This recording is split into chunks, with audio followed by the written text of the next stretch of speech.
बच्चों, कैसे हैं आप सभी? मैं आशा करती हूँ आप सभी लोग स्वस्थ और प्रसन्न होंगे।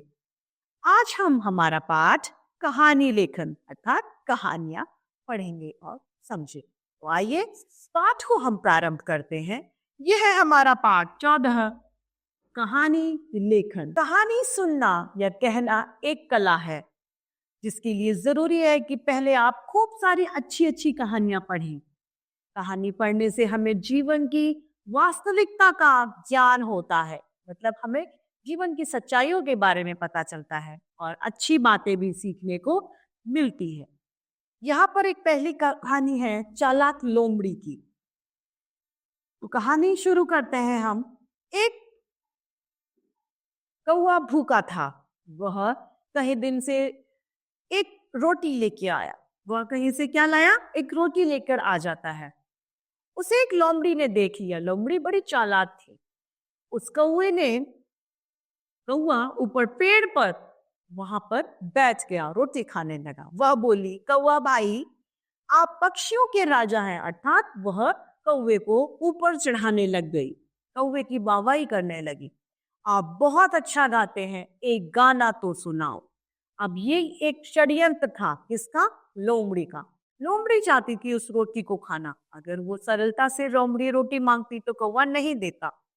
अतः उसने चालाकी करी, कौवे को इतना प्रोत्साहित कर दिया कि वह गाना गाने के लिए विवश हो गया।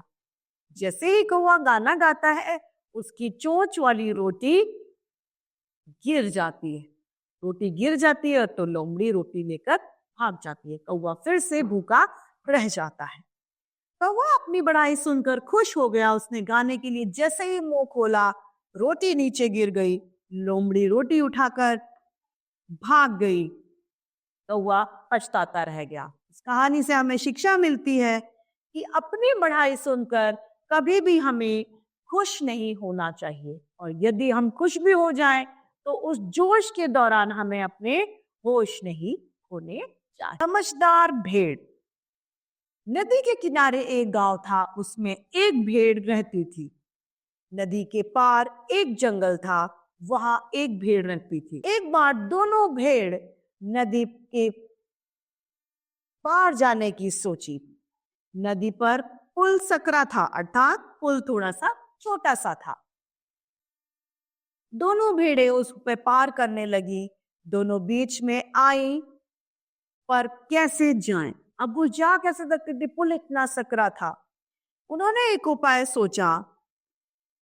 एक भेड़ बैठ जाए, दूसरी उसे पार करके चली जाए, दोनों नदी पार कर लेंगी। अब वो भेड़ होशियार थी, इसीलिए उन्होंने उसका रास्ता निकाल दिया। उन्होंने सोचा कि एक भेड़ बैठ जाएगी तो दूसरी भेड़ उसे पार करके, मतलब डाक के चली जाएगी, तो दोनों भेड़ों का काम बन जाएगा। अर्थात उन्होंने अपनी समझदारी के साथ एकता की भी शक्ति का प्रदर्शन किया। इसमें हमें सीख मिलती है कि मेल में ही शक्ति है। अर्थात मिलजुल कर अगर कोई कार्य किया जाए तो वह कार्य अवश्य ही सफल हो जाता है। तो उस पाठ के महत्वपूर्ण बिंदु हैं, जिसमें प्रथम है, कहानी हमारी पठन क्रिया को स्पष्ट करती है। दूसरा, कहानी से हमें जीवन जीने की शिक्षा मिलती है। तो इस तरीके से हमारा यह पाठ कहानी लेखन समाप्त होता है।